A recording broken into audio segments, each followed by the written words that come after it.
এই সিদ্দিকুল্লাহ চৌধুরী বাংলার মুসলমানদের কাছে একটা চিরিংবাজ মুসলমান। একটা মুসলমানকে গিয়ে জিজ্ঞেস করুন তো, তোমরা যে সভাতে গেছিলে কি করতে গেলে, ওরা বলবে সিদ্দিকুল্লাহ চৌধুরী ডেকেছিল তাই গেছি। মুসলমানদেরকে ২৬ সালের ভোটকে সামনে রেখে মুসলমানদেরকে সুরসুরি দিয়ে ওয়াকফের নাম করে ধর্মের দোহাই দিয়ে, মসজিদের দোহাই দিয়ে, মাদ্রাসার দোহাই দিয়ে তুমি ডাক করলে। তৃণমূলের সব ল্যাম্পপোস্ট একটাই হচ্ছে পোস্ট, সেটা হচ্ছে মমতা ব্যানার্জি। ওয়াকফ বিল নিয়ে গতকাল দেখা গেল যে ধর্মতলার মধ্যে আমরা দেখলাম সিদ্দিকুল্লাহর নেতৃত্বে ওয়াকফের বিরোধিতা করা হলো। আগামীকাল থাকছে যেখানে ফিরহাদ হাকিম রয়েছেন এবং তৃণমূল নেতৃত্ব করা হচ্ছে, কিন্তু সিদ্দিকুল্লাহ বলছেন যে তিনি জানেনই না যে ফিরহাদ হাকিমের বা তৃণমূলের নেতৃত্বে করা হচ্ছে এই ওয়াকফের বিরোধিতা। কি বলবেন? দেখুন, গতকাল যে সভা করেছে ওয়াকফ নিয়ে সিদ্দিকুল্লাহ চৌধুরী, এই সিদ্দিকুল্লাহ চৌধুরী বাংলার মুসলমানদের কাছে একটা চিরিংবাজ মুসলমান লিবাস পরে। কিন্তু এই লোকটি সভা ডেকেছে কার নামে?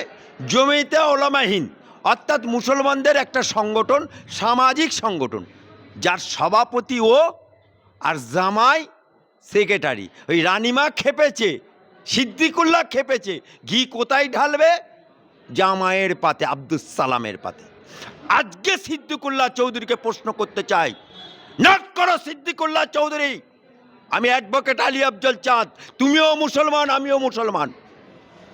তুমি যে মুসলমানদেরকে লেলিয়ে দিচ্ছ, তুমি যে মাদ্রাসার ছেলেদেরকে লেলিয়ে দিচ্ছ, টাকার বিনিময়ে মাদ্রাসায় গাড়ি ভাড়া দিয়ে তাদেরকে বিরিয়ানি খাবার জন্য টাকা দিয়ে জনসমাবেশ করলে ওয়াকফ বিল নিয়ে, তুমি তো একটা জালি লোক, তুমি তো একটা ঢপবাজ লোক। নক করো সিদ্দিকুল্লাহ চৌধুরী, তুমি কত মুসলমানের সর্বনাশ করেছো। আমি একে একে বলছি, তুমি মুসলমান লিবাস পরা লোক, তুমি তৃণমূলের এখন মন্ত্রী, গ্রন্থাগার মন্ত্রী। তুমি এই জমিয়তে উলামা হিন্দের নাম করে বামফ্রন্টের আমলে তুমি নন্দীগ্রাম আন্দোলন করেছিলে, তুমি সিঙ্গুর আন্দোলন করেছিলে, তুমি কলকাতার রাজপথে ট্রাম বাস পুড়িয়েছিলে। কত মুসলমান মায়ের ছেলেরা জেল খেটেছিল, আজও তারা জেল খাটছে, তারা কেস থেকে বলি হয়নি। তুমি তারপরে কি করলে? কোনো মুসলমানের সাথে আলোচনা না করে তুমি মমতা ব্যানার্জির কাছে সারেন্ডার হয়ে গেলে। তারপরে দাঁড়ালে মমতা ব্যানার্জির দয়ায় তুমি মঙ্গল কোর্টে দাঁড়িয়ে মঙ্গল কোর্টের লোকেদের সাথে তোমার খটোমটো লেগে গেল, অনুব্রত মণ্ডলের সাথে খটোমটো লেগে গেল। তারপরের ইলেকশনে তুমি এখন দাঁড়িয়েছিল মন্তেশ্বরেও খটোমটো লেগে গেছে। আজকে জমিয়তে উলামা হিন্দের নাম করে মুসলমানদের মূর্খ, তাদের শিক্ষা নেই, তাদের কালচার নেই, সমস্ত কিছুকে ভুলিয়ে দিয়ে তাদেরকে নিয়ে এসছে। একটা মুসলমানকে গিয়ে জিজ্ঞেস করুন তো, তোমরা যে সভাতে গেছিলে কি করতে গেলে, ওরা বলবে সিদ্দিকুল্লাহ চৌধুরী ডেকেছিল তাই গেছি। হাওড়া ব্রিজ দেখতে গেছি, চিড়িয়াখানা দেখতে গেছি, মেট্রো রেল দেখতে গেছি। তাই ওদেরকে ডিম ভাত খাওয়ার প্রলোভন দেখিয়ে ওয়াকফের সম্পত্তি ধর্মীয় সুশ্রী দিয়ে তাদেরকে ডেকে এনেছিল। আমি বলতে চাই সিদ্দিকুল্লাহ চৌধুরীকে, একটা জায়গায় দেখাতে পারবে কোরআনে, একটা জায়গায় হাদিসে দেখাতে পারবে যে যেখানে লেখা আছে ওয়াকফ সম্বন্ধে? দেখাতে পারবে তুমি? কিন্তু সেটাকে তুমি ধর্মীয় আধার দিয়ে দিচ্ছ, যেটা কোরআনে নেই, যেটা হাদিসে নেই, যেটা পৃথিবীর কোনো জায়গায় নেই। তৃণমূলের সংখ্যালঘু নেতাদের মধ্যে সংঘর্ষ।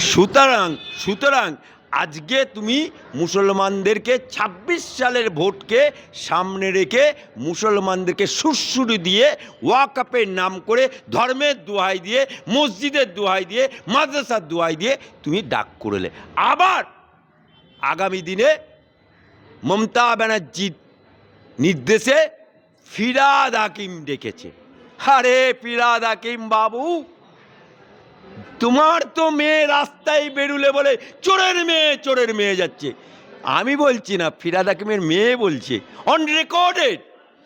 একটা চোর গেঞ্জি গায়ে হাত পেতে টাকা নিয়েছিল, যে নাকি বলে দাওতে ইসলাম, যে নাকি রেখা পাত্রকে বলে মাল, সেই লোকটি এখন মুসলমানদের আবার ওয়াকআপ নিয়ে সুড়সুড়ি দেবার জন্য ডাকছে। আহা, তৃণমূলে কিছুদিন আগে দেখলে তৃণমূলে অর্থাৎ মোচমানে এখন ঠান্ডা লড়াই হচ্ছে। এটা কি বলতে চাইছেন সংখ্যালঘু নেতাদের মধ্যে চলছে গোষ্ঠীদ্বন্দ্ব, কে বড় নেতা? সংখ্যালঘুদের মধ্যে গোষ্ঠীর লড়াই কি লড়াই আমি জানি না, তবে এটুকু জানি যে তৃণমূলের সব ল্যাম্পপোস্ট একটাই হচ্ছে পোস্ট, সেটা হচ্ছে মমতা ব্যানার্জি। তাই ওরা 26 সালে ভোটের আগে ল্যাম্পপোস্টগুলোতে আলো জ্বালার চেষ্টা করছে, মুসলমানদেরকে ভোটে মমতা ব্যানার্জির পক্ষে ভোট দেওয়ানোর জন্য। কখনো দেখবেন সিদ্দিকুল্লাহকে দিয়ে করিয়ে দিল, আবার দেখবেন ফিরহাদ হাকিমকে দিয়ে করিয়ে দেবে, এরপরে দেখা যাবে তোহা সিদ্দিকীকে দিয়ে করিয়ে দেবে। এগুলো হচ্ছে তৃণমূলের পা চাটাদের, তৃণমূলের গোলাম, তৃণমূলের জো হুজুর, তৃণমূলের আব্বা হুজুর বললেওয়ালা লোকেদের একটা পলিসি। ফিরহাদ হাকিম যেমনটা বলেছিলেন মমতা বন্দ্যোপাধ্যায়ের ছবি দেখে ভোট হয়, তাহলে কি ওটাকে আপনি স্বীকৃতি দিচ্ছেন? অবশ্যই, কারণ মমতা ব্যানার্জি বলেনি, নট করা মুখ্যমন্ত্রী মমতা ব্যানার্জি, তুমি বলেছিলে 21 সালে 5 to 7% হিন্দু ভোট তুমি পেয়েছো, বাকি সমস্ত মুসলমান ভোট পেয়েছো। মুসলমান পাড়ায় পাড়ায় গিয়ে, মুসলমান এলাকায় গিয়ে এই তোহা সিদ্দিকী, এই সিদ্দিকুল্লাহ চৌধুরী, এই ফিরহাদ হাকিম গিয়ে বলেছিল আব্বা জানে না, বুবু জানে না, খালা জানে না, আপনারা মমতা ব্যানার্জিকে যদি ভোট না দেন তাহলে বিজেপি চলে আসবে, আর বিজেপি এলে তোমাকে মসজিদে আজান দিতে দেবে না, বিজেপি চলে এলে তোমাকে পাকিস্তানে পাঠিয়ে দেবে, বিজেপি চলে এলে তোমাকে বাংলাদেশ পাঠিয়ে দেবে। এই জুজুর ভয় দেখিয়ে 95% মুসলমান ভোট দেবে। আজকে 26 সালে আবার ভোট, আবার মুসলমান ভোট দরকার, তাই ওয়াকআপ নিয়ে ওরা এখন তাওয়া শিখছে। এই যে ওয়াকআপ নিয়ে মমতা ব্যানার্জিও বিরোধিতা করছেন, তিনিও নামছেন, এবং তার পাশাপাশি অভিষেক বন্দ্যোপাধ্যায়কে পাঠিয়ে দেওয়া হয়েছে দিল্লিতে। আরে অভিষেক ব্যানার্জি আর মমতা ব্যানার্জি তো দুটো মানে মা ছেলের লড়াইয়ের মতো, গাই বাছুরের লড়াইয়ের মতো হয়ে গিয়েছিল, সেটাকে কন্ট্রোল করে বাচ্চাকে পাঠিয়ে দিল দিল্লিতে, গ্যারেজ করে দিল। গোষ্ঠীদ্বন্দ্ব কি এ দ্বন্দ্ব ওরাই ভালো বলতে পারবে, কারণ ওদের পার্টি, ওরা ন্যাজে কাটছে না, বগলে কাটছে না, মাথায় কাটছে না, মুড়োয় কাটছে, ওটা ওদের ব্যাপার, ওদের পার্টির ব্যাপার, ওদের পার্টি। সুতরাং এটুকু বলতে পারি, ওর পার্টির গণতন্ত্র বলে কিছু নেই, ওটা পরিবারতান্ত্রিক পার্টি, তাই পরিবারতান্ত্রিক পার্টিতে সব কিছুই চলে। কিন্তু মমতা ব্যানার্জি 26 সালের ভোটকে আগে, আজকে যে মমতা ব্যানার্জি বাংলার বুকে মুসলমানদেরকে সুড়সুড়ি দিচ্ছে, বাংলার বুকে ওয়াকআপ নিয়ে যে সুড়সুড়ি দিচ্ছে, আমি মমতা ব্যানার্জিকে বলছি যে তোমার শুধু কলকাতার বুকে ওয়াকআপের সম্পত্তি Rajabazar, Colootola, Park Circus, Garden Reach সমস্ত জায়গায় তৃণমূলের নেতারা, সফেদ ঘোড়ারা, কতিপয় মুসলমান ওয়াকআপের সম্পত্তি যে লুটে পুটে খাচ্ছে, যদি বাপ্পের বিটি হবে সিবিআই তদন্ত করে দেখাও, সব কটা লোক জেলে ঢুকে যাবে। হুমায়ুন কবিরকে শোকজ করা হয়েছিল এবং তিনি আজকে উত্তর দিলেন কিছুক্ষণ আগেই, যেখানে তিনি খুব শান্তভাবে, কিছুটা হলেও ভয়ে ভয়ে বললেন। এর আগে প্রতিবাদ করেছিলেন, আজকে ভয়ে ভয়ে বলছেন যে হ্যাঁ ভুল করেছি, মন্তব্য করছেন। কি বলবেন? কে হুমায়ুন? তার পাল্টু মাল, পাল্টু মাল। তৃণমূলে তো ঠগবাজতে গাঁ উজাড় হয়ে যাবে। আপনি বলুন তো, তৃণমূলে সওগাত মোল্লা মালটাকে সিপিএম থেকে পাল্টু খেয়েছিল, রেজ্জাক মোল্লা মালটাকে সিপিএম থেকে পাল্টু খেয়েছিল, আপনি উদয়ন গো মালটাকে ফরওয়ার্ড ব্লক পাল্টু খেয়েছিল, আপনি বলুন দোলা সেন মালটাকে নকশাল পাল্টু খেয়েছিল, আপনি বলুন বাত্য বোস কে নকশাল পাল্টু খেয়েছিল। অর্থাৎ তৃণমূলে তো সব পাল্টুতে ভরে গেছে। আর ঠিক এই যে হুমায়ুন, এ তো আবার আর এক চিজ, এ আবার বলে নাকি 70% মুর্শিদাবাদে আমরা 30% ওরা, আমি মামলা করেছিলাম, আমি ওর বিরুদ্ধে মামলা করেছিলাম মুসলিম রাষ্ট্র মঞ্চের তত্ত্বে, এবং এফআইআর হয়েছে, মামান্য আদালতের আদেশে এফআইআর হয়েছে। সুতরাং এই লোকটি যখন তৃণমূল করেনি, কংগ্রেসের এমএলএ ছিল, এই মমতা ব্যানার্জি ওকে তৃণমূলে যোগদান করে মন্ত্রী করেছিল, 6 মাস মন্ত্রী ছিল, কিন্তু অ্যাজ পার রুল নির্বাচন কমিশনের আইনজি ওকে ভোটে দাঁড়াতে হয়েছিল, তখন তৃণমূলের সিম্বলে দাঁড়ালো, গোহারা হেরে গেল।